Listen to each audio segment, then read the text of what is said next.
Welcome to the Mindful Mama Movement podcast. I'm Shannon Kinney-Dew, creator of AFreeSpiritLife.com. And I'm Ashley Walburn, owner of Home Holistic. And together, we are bringing you the Mindful Mama Movement.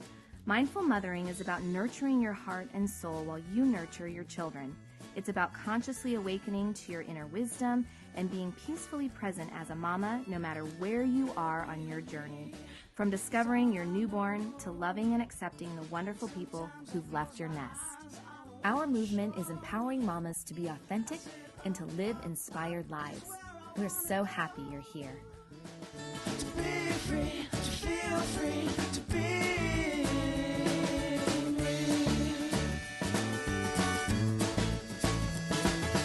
Hey everyone, it's Shannon. I'm here to welcome you to episode 21 of the Mindful Mama Movement podcast. Ashley and I are really excited to bring you this interview today. We are talking with Carla Naumburg. She is a writer, a clinical social worker, and of course, a mother. And we have recorded 20 episodes so far.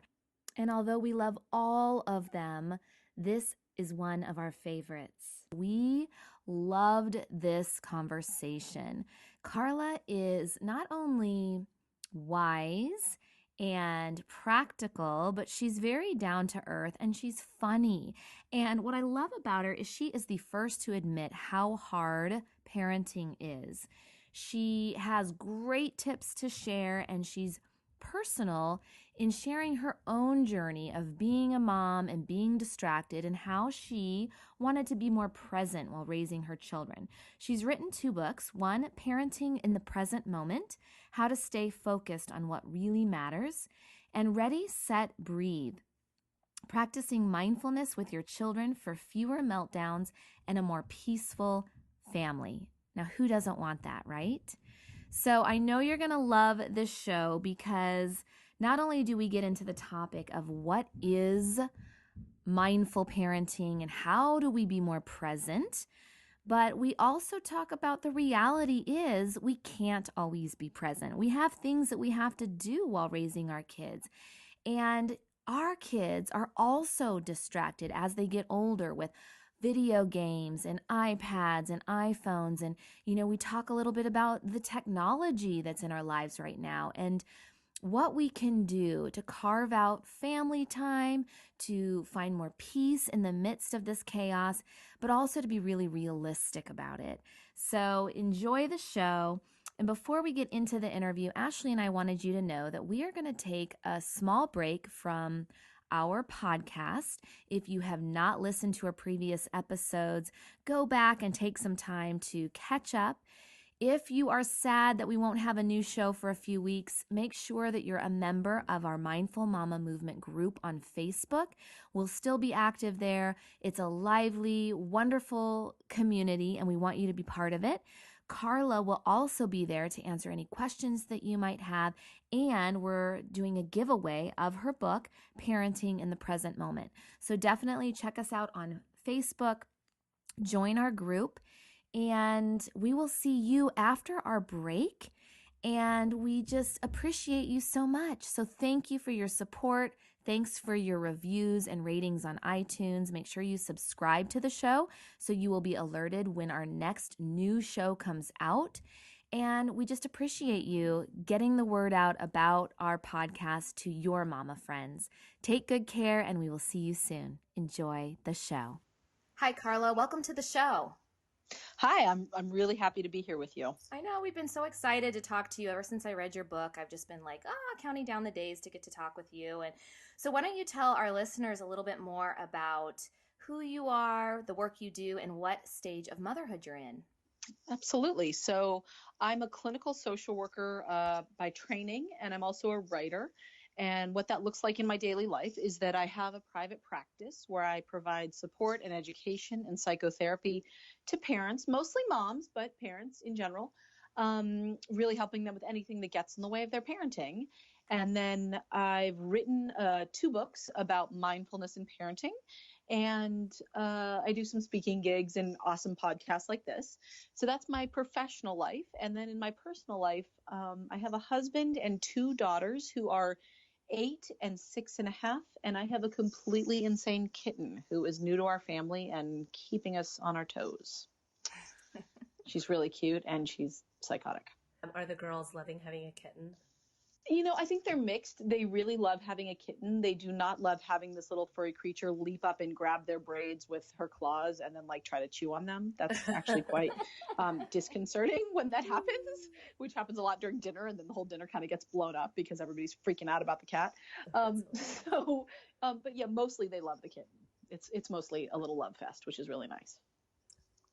That's so great. But we have 2 dogs, and they don't jump up and grab braids or anything. Dogs just don't do that. That's so fun. Yeah, it's cute. Tell us about how you got into this work and what inspires you. Well, so, how I got into this work with parents was really just, the obvious story. I became a parent and surrounded myself with other mothers. And this is, I like to say this is the hardest work I'll ever love. It's my own little Peace Corps, but with a lot more poop. Although now that my kids are potty trained, I think I need a new joke in there. And I think that, parenting can challenge us in so many ways that we never expected. And sometimes the challenges come from our children, and sometimes it comes from our friends and our society and our culture. And sometimes it comes from ourselves. We can find that parenting is hard for us in ways we never expected it would be. And so that's really what brought me to this work, is just wanting to understand parenting better, wanting to understand children and motherhood and all this stuff better, and also wanting to help other parents through this, because I am so grateful for the help I got when I was a brand new parent. And I'm still, a relatively new parent. My kids are only 8 and 6. And what inspires me, I'll tell you what inspires me. On the days when I get my energy together and I get my act in gear and I get my kids out the door and we go do something really fun, like go to the museum or the aquarium, and I see all these other parents there with their kids, and we're all doing the same thing. We've got like our heavy bags on and we're wrangling the kids and trying to find the tickets and like trying to keep track of the one that's running away. Well, look at the penguins. And what inspires me is seeing all those other parents there who got up that morning and were like, I want to make an awesome day for my kids. And because, make no mistake about it, those days are fun, but they're not easy. They're hard work, and you get home and you're exhausted, and maybe there were a million meltdowns and the peanut butter sandwich fell on the floor, and then you had to spend $10 for a cheese sandwich that nobody really likes. And, they end up being these really big days, but I feel every time our family gets it together to do one of those, I come home and I am just like, I am in awe of all of these parents who are working so hard to create fun for their kids. And it's a thing that gets me every time we go out somewhere. And I love it, and I'm totally inspired by it. I'm inspired by a lot of things, but that's one that often comes to mind for me. That is such a nice way to look at the effort that goes into planning an event for our kids. Yes. I love that. That's a really nice mindset shift. What was it like for you becoming a mother? Oh, it was a huge mess. It was crazy. I remember calling my grandfather from my hospital room and telling him about the birth of my first daughter. And everybody else, when you say you had a baby, oh, this is wonderful, congratulations, mazel tov, this is so amazing. And my grandfather just kind of barked into the phone. He goes, well, it's a crisis, but you'll get through it. And I remember thinking, like, are you freaking kidding me? Like, what? I just remember thinking, oh my God, you're such a grumpy old man. Calm down. And he was the only one who spoke the truth. He's a father of 4 children and many, many grandchildren. And he was a psychiatrist as well. And he got it. And I didn't get it. And I wish if I had understood that it was going to be a crisis, somehow it would have felt easier.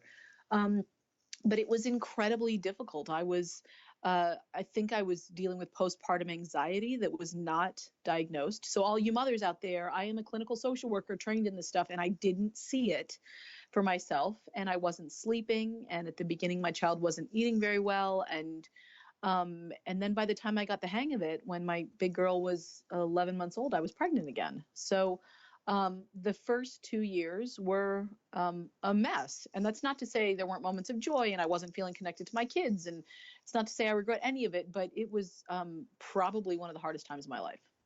Yes. Do you think that time, was that what you'd consider a breaking point or something that triggered this desire to do it more mindfully? Lead us down that path a little bit. Yeah. So when folks come to me, because my books both are really located around the issue of mindfulness in parenting. And folks will often ask me, how'd you get into this? Or how did you come to mindfulness? And I think they're expecting some like really Zen-like, soul-searching, trying to find the deeper meaning in life answer. And the truth is, I just had to figure out a way to stop yelling at my kids so much. Yes. And it wasn't anything deeper than that. I was never really a yeller, except maybe with my sister in high school, but I don't think any of us can be held responsible for what we did during our teenage years. But, like in my life in general, I wasn't a yeller, not with my husband, never at work. And then I had kids, and even when they were little, like toddlers, I was yelling at them, and I wasn't okay with it. And it took me a long time. I remember when it started, there was one night that was so bad, I plunked him in front of the TV. That's not the bad part. I think it's okay to put your kids in front of the TV, and we can talk about that in a minute. But I couldn't engage with them anymore. I just couldn't do it. And I have a PhD in social work, and I literally sat down at the computer and went to Google and typed in, how do I stop yelling at my kids? Mm-hmm. Like I was so far at the end of my rope.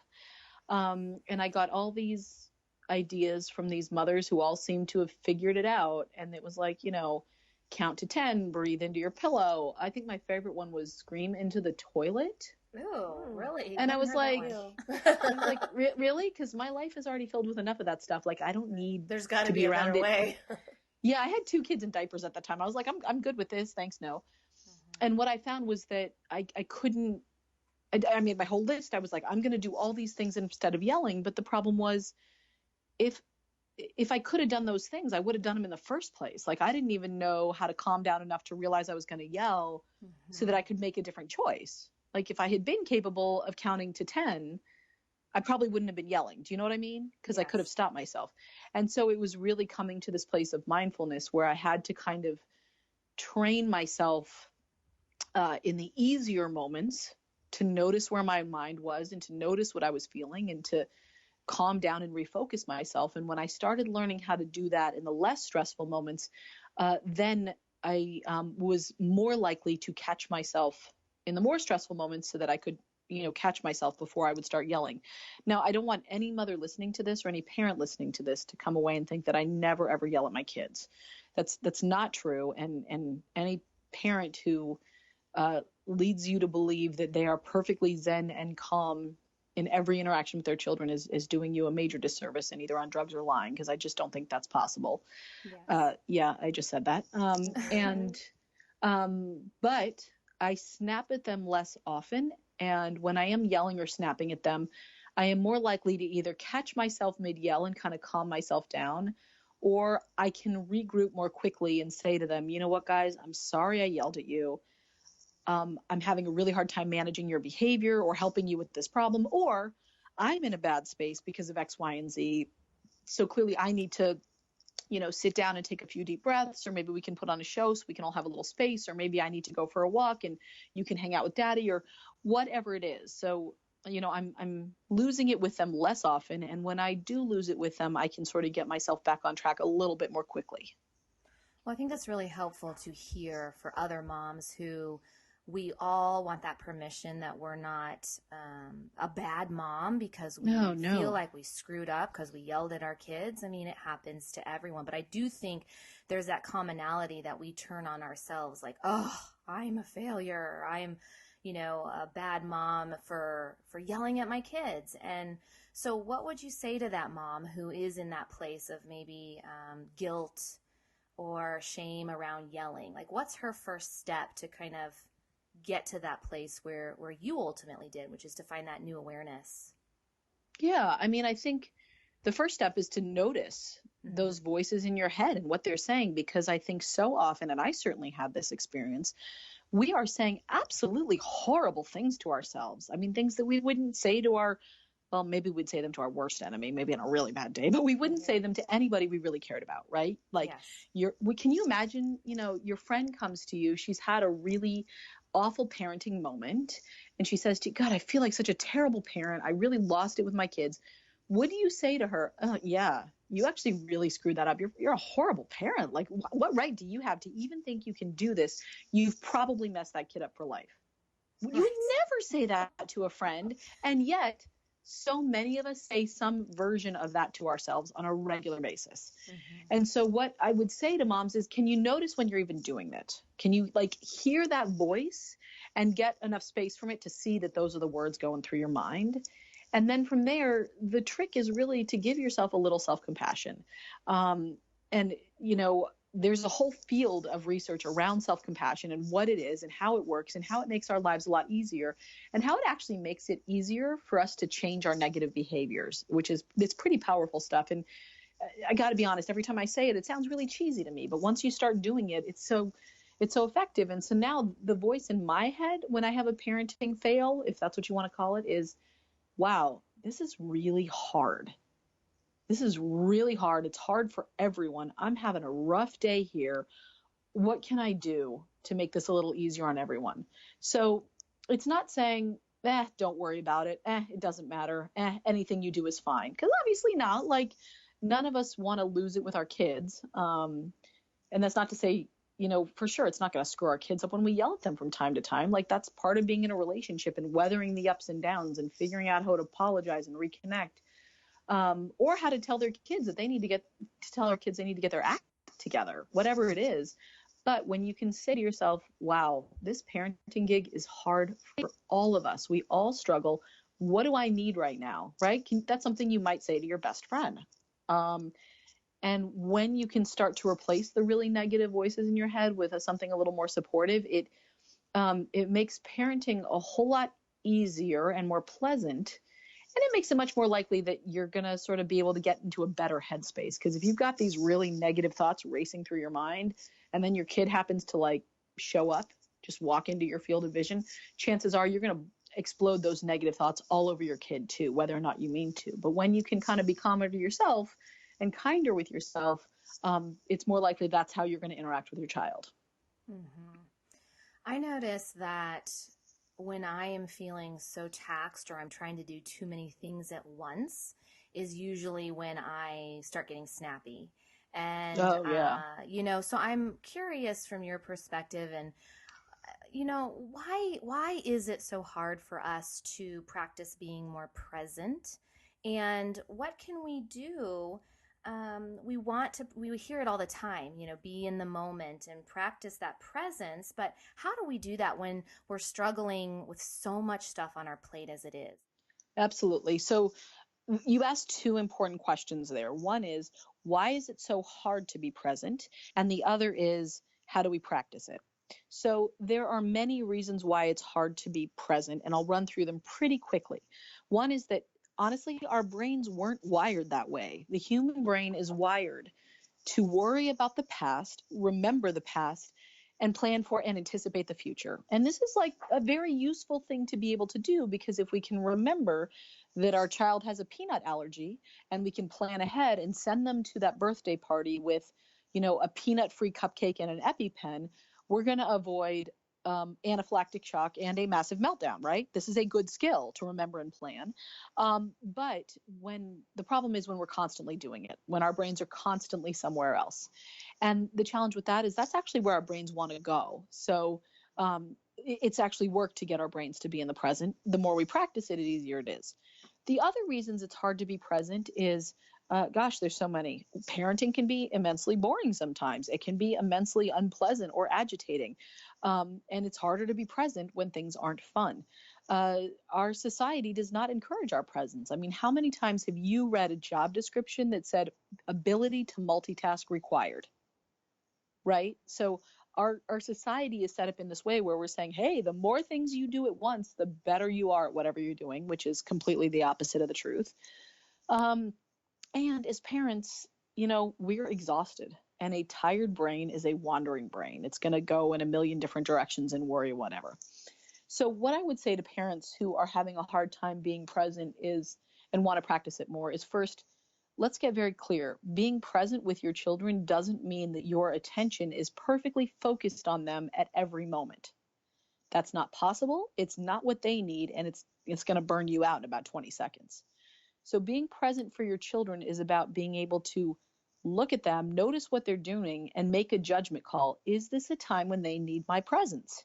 If they're sitting there happily immersed in Legos or drawing a picture or running around outside, they don't need you. You don't have to go in and get all up in their play and make it better or interact with them. Leave them alone. Like, they're good. This is, get out of their way, give yourself some space to stare at the wall or check your Facebook or whatever. Like, that's your moment. And I see a lot of parents who are so well-intentioned, like trying to play with their kid. And there will be lots of opportunities to do that. But if they're good, leave them alone. Like, don't even make eye contact. Seriously. Because once you do, Turn they see away. And don't Step sit. away. Don't sit. Yes, no, 'cause the no, second you just- sit, yeah. they And need you. really don't get on the phone, because the minute you get on the phone, they're going to know, right? Or go to the bathroom. Right. So, and this gets much easier as the kids get older. Yeah. The second thing, again, is that developing the ability to be present is kind of like building an attention muscle. And when you are building muscles at the gym, you don't go to the gym and like lift up a giant barbell and then just stand there with it in the air for 20 minutes. You don't do that. You lift it up and you lower it. You lift it up and you lower it. And it's the same thing with our attention. We focus our attention on something, and within 2 seconds or 5 seconds or 10 seconds, our attention is going to wander. And then the trick is to notice that your attention has wandered and to be able to make a conscious choice to bring it back to whatever, your kid or your breathing or whatever. And so I talk to a lot of parents who say, oh, I can't focus. I can't do this mindfulness stuff because I can't focus. And what I have to say to them again and again is, it's not about being able to focus perfectly. None of us can do that. It's about noticing when your attention has wandered and making a choice to bring it back. And the more you do that, the easier it will be to do that. So what I say to parents is, and also parents, will come to mindfulness because they want to figure out how to pay attention to their kids, when on a long day of playing, or they want to be able to stay calm when their kids are having a meltdown. And that's great. And mindfulness can help with that. But you got to practice when it's easy. Like, you wouldn't send a kid into the season championship game and tell them to score the game winning goal if they'd never practiced. And that's kind of what we're asking ourselves to do when we try to be mindful during a meltdown and we don't practice when it's easy. So pick something, something you do every day, something really pleasant, drinking your coffee, taking a shower, reading to your kids, going for a walk, whatever. And just during that time, try to pay attention, try to stay focused on it and notice it, notice how pleasant it is. And your mind will wander and then you bring it back. And the more you can do this in sort of small moments throughout the day, the better you will get at noticing when your mind has wandered and at being able to bring it back, which is what you need to be able to do when your kid is losing it and you're trying to stay calm for them. Oh my gosh, this is so useful. This is a lot of stuff. Is this okay? So great. No, it's really wonderful. What are your thoughts about older kids and moms being distracted by electronics, phones, iPads, everything? My boys are older and they all have their own phone, and I think it's important because they walk home from school and they have Sure. a social life, and so I want them to be able to get a hold of me. But then, we're sitting at dinner and they pull out their phone, and we have rules at our house for it, but it's still really distracting for them. Yeah. No, this is a major double-edged sword, because I do believe there are benefits. First of all, I just want to put this caveat out there. I have a serious phone addiction, and I work hard to manage it. So I don't want any parent out there to think I'm some like Zen mama who never looks at her phone. Not true. So this is an ongoing struggle for many of us. And I think it's a double-edged sword. As you mentioned, there are major benefits to these cell phones. Like, I can be reached at any time. And when the school had to call 911 because my daughter was having an asthma attack, I was there instantly because they could reach me right away. And, staying connected to friends on social media during times when I was stuck home with sick kids or babies who are nursing constantly, that was a really supportive community for me. It mattered, right? And for our kids, our older kids, make no mistake about it, their social lives revolve around this. And if you don't let your kid have any access, and I'm talking about, junior high school, I'm not talking about third graders. If you don't let your kids have access to some kind of cell phone, it's really going to damage their social lives. And that's going to make middle school, high school even more miserable than it may have been otherwise. Mm-hmm. Having said that, I absolutely agree with you that you have to figure out how to set some boundaries and make it work for your family. So the best piece of advice I have for parents in this world, because related to this issue, because it is so individualized per family, is one I heard from Brene Brown, who's that social worker who's written several books, and she's quite popular. And she said, you can't give your children what you don't have. And the way I interpret this in terms of technology is you cannot set limits on screen time for your kids that you are not willing to abide by. And I really feel like that's the first step, is kind of getting your own house in order around the screen time. So if you're waking up in the morning and you've got the morning news on, and then you kind of have the TV on in the background, and you're checking your phone during dinner, and if that works for your family, then no problem. But if you're seeing behavior in your children that you are unhappy with, and that's what's going on for you, like, you got to start by managing your own screen time. And it stinks, because quite frankly, I would much prefer to do whatever I want and then tell my kids, like, no, you can't do that. Right? That would be easier. Yeah. But it's not the way parenting works. And so from there, having conversations with your kids about what these limits are and why they matter, and then deciding which are the limits that you're really going to go to bat for, that you're willing to have those power struggles about, that you're willing to set limits and follow through and say, if you can't put that phone away during dinner, then I have to restrict some, like, whatever. And again, some families are comfortable with setting limits in this way, some aren't. But I think it's an ongoing conversation, and it has to be a willingness to realize that this is going to be an ongoing struggle for our parenting generation and for generations to come. It's just sort of the new reality. But, for example, let's say you have a rule in your house, like you had mentioned, that no screens during dinner. But then the pinging is going off, and, the kids are aware that they're making plans for studying or for getting together. It is tempting. I mean, I would, if my cell phone, if I knew I had gotten a text message during dinner, I would have a really hard time not checking that. So can you put the phone in the other room? Can you say, for half an hour, 40 minutes during dinner, we're putting our phones on do not disturb so that no calls come through. And we're going to decide that for this 40 minutes, there's no emergency that's so great that we need to be disturbed from dinner. Or can you, I think asking kids to not be distracted by pinging phone is pretty rough. So can you turn off the ping? Like, are there ways that you can set boundaries? Can you give yourself a little technology Sabbath every week, where for 4 hours on a Saturday or Sunday morning, you say everybody's phones are getting turned off, and we're going to sit at home and play games or go for a walk, or even just ignore each other and read our own books, but we're not having any screen time. Yeah. And again, if you want this to work with teenagers, especially teenagers, you have to be willing to do it yourself as parents. I think that's really good. Of course, I'm not in the teenage stage yet, but backing up when you talked about how boring parenthood can be sometimes, like, I just think that's a really powerful statement. And then when you're talking about the technology, to me, it's like when you become a parent, it's like that practice of self-discipline is like, really, there's no way around it. You're forced to do things you don't like. I don't want to change another poopy diaper, but it's like that practice of doing the things we don't like to do, being bored and just sitting in that boredom, and then the technology, we don't want to set those limits, but it's really turning back on ourselves in all of those moments. So I think that's a really good reminder for technology, especially because how often have we been on the computer or our phone and then yell at the kids to turn it off? While we're still doing it. When my kids are playing and they're so immersed in their play that I can be on my cell phone, they don't even notice.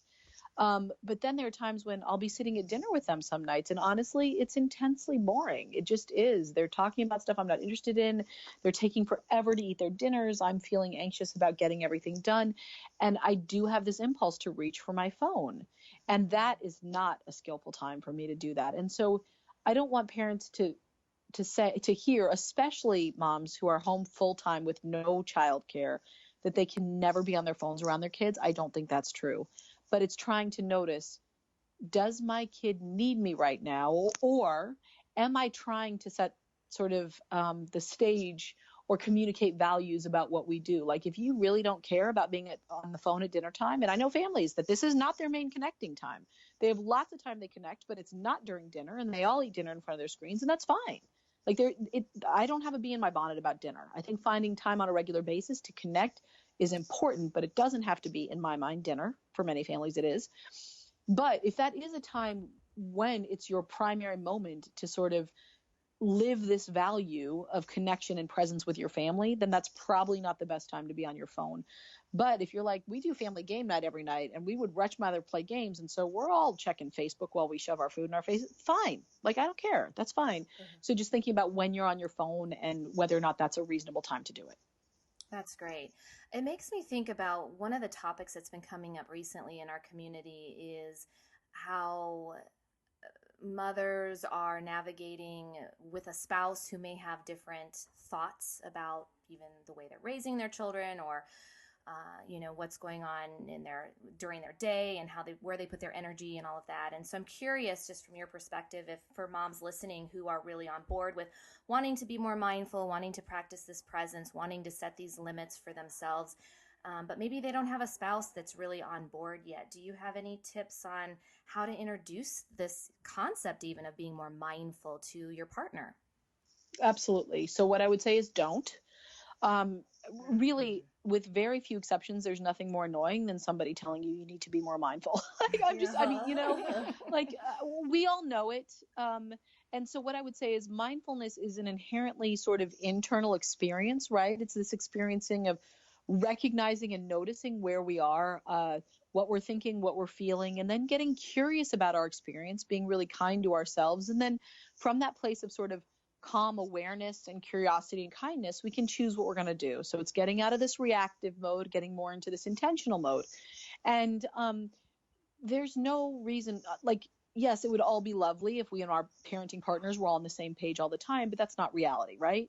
And so my husband, he knows a lot about mindfulness. It's not a thing for him. He's taken some trainings, he gets it, and it is not sort of a practice for him. And partially it's because he doesn't need it the way I do. He's an inherently more sort of balanced, steady, calm person than I am. It also just doesn't resonate with him the way it resonates with me. And there are many, many good ways to be a good parent, right? So you can go ahead and practice your mindfulness and get yourself calm and notice your feelings and be curious about your experience. And ultimately what's going to happen is it's going to change the dynamic of your family for the better. The calmer you are with everybody, the less reactive you are with your family, the calmer they're going to be, the more engaged they're going to be. And, if your parenting partner sees this and they get curious about mindfulness, that's great. Share it with them. If you want to talk to your parenting partner about what you're doing from the perspective of, this is why I'm doing it and this is how it's benefiting me, that's great. Like, share that piece of your life with him or her. But this sense of you need to do this really doesn't work. I mean, mindfulness is not something you can push on someone else. Now, having said that, if your parenting partner is engaging in behaviors with your children that you're really not okay with, there's two ways to go with that. One is sort of picking your battles and deciding the ones you really want to engage with. But if there's issues of safety, obviously, you got to get into it with them and figure out a way to communicate about that. But I never push parents to kind of force mindfulness on anyone in their family. And I think that living by example in that case is the most powerful teaching method for sharing mindfulness with people. Yeah. I remember years ago when I started practicing yoga, I was so frustrated with my husband because he wouldn't go with me to class. Like, he just was not into it. And I'd be sitting in meditation. I was working so hard, but I had all these babies at home and I was exhausted. And he wasn't. I mean, it really took me years of me begging him, like, I'm outgrowing you is what I was saying to myself. Like, I'm doing all this deep self-work. And all of a sudden I really realized, he's already got all that stuff I'm working for. He's doing. He doesn't get riled up. He doesn't yell at the kids. He gets to go to work every day. And, yeah. He gets to zen out all day long if he wants to. And that's right. That for sure realization has been a relief for me, that I don't feel like we have to be doing the same thing to be getting absolutely. the same result. We talk a lot here about self-care and just the importance of staying grounded and taking good care of our needs, from giving from the most filled up space that we can. Do you have a daily self-care practice or any thoughts on how to help moms who struggle with putting their needs as a priority? Absolutely. The first thing I want to say to moms is that I think and this was my problem for a long time, is that we often confuse self-care with self-improvement. And so we think about our self-care time as, oh, I'm going to go train for that marathon, or I'm going to take this class on how to do X, Y, and Z. And if if that works for you, if that really is helping you feel calmer and rejuvenated and more centered and more grounded, do it. But if it's getting you to, if it's coming from a place of I should be better at this, I should be doing this, I should be learning this, that's not self-care. And self-improvement is important, but they're two different things. So the other thing I want to say is that, what does self-care look like these days in the press? If you go to the Huffington Post or whatever, it looks like yoga and kale smoothies and pedicures. For some reason, everybody's always talking about going out and getting your nails done. Like, that works for some people, but it's not going to work for everyone. And you have to figure out what your self-care looks like. So I have a friend who goes off to trapeze training once a week for 2 hours, and she spends 2 hours swinging on a trapeze. This is probably as close to hell as I can imagine being. It sounds horrible to me, right?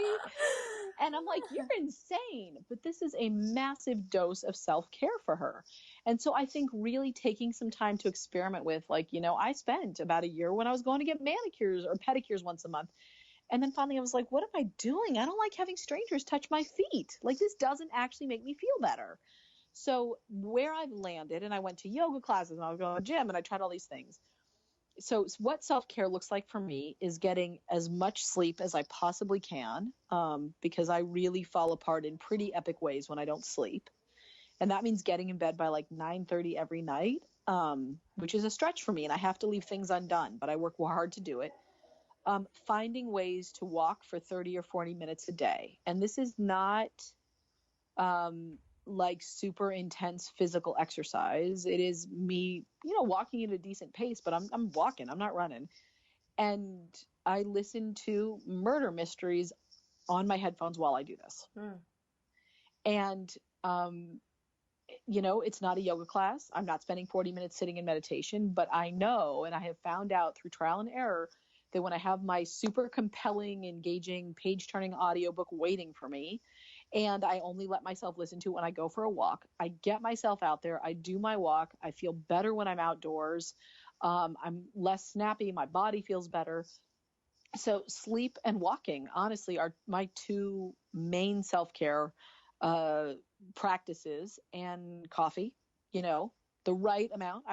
1 cup of caffeinated and then 3 cups of decaf, and that's self-care for me. Finding time to let myself have that coffee is really nourishing. It makes me feel calm and happy and good. So that's what self-care looks like for me. But again, I have friends who go to live music. I have friends who quilt. I have friends who get together with other friends and have some kind of group where they it's like a book club, but they discuss various things. You have to sort of cobble together the right mix for you. And the way to know if it's the right mix is to notice how you feel while you're doing it and notice how you feel afterwards. So I wouldn't say notice how you feel beforehand, because so many of us, especially in the evenings, it's the sweatpants are on, you're on the couch, and it's oh God, the thought of doing this thing is just killing me, right? So don't worry so much about the beforehand, but when you actually get out and do it, how do you feel while you're doing it, and how do you feel afterwards? And that's sort of the information you should be trying to notice inside yourself to figure out, is this actually self-care? This may lead into what you call attunement. I'm not sure, but I want to read a quote from your Parenting in the Present Moment book. Sure. Yeah. You say the art of truly seeing our children, of connecting to their innermost experience in a non-judgmental and accepting way, is one of the most profound ways we can help them feel emotionally and socially safe to be whoever they are with us. And then you go on to talk about attunement. So I'm curious what you mean by attunement and how that can help us not only stay connected to our kids, but I think also connected to ourselves. So we even know what type of self-care looks like to us, and we know when we need it. Is that where attunement comes into play? Yeah, I actually think it's quite relevant. So attunement is just, on a most sort of basic definition, it's getting on the same wavelength as something, right? So attunement with our kids means we are kind of in tune, connected to how they're doing, sort of emotionally, physically, whatever it is. And we're responding in a way that reflects that understanding and is supportive and connected to it. So, um, if your child is playing quite happily alone, just to use a previous example, and you go over and kind of get all up in their face and you're trying to help them build this thing, uh, you may have really good intentions, but you're not actually attuned to your child in that moment, because the messages they were sending you were like, I'm good, I'm happy right now, I'm here alone, immersed in this play.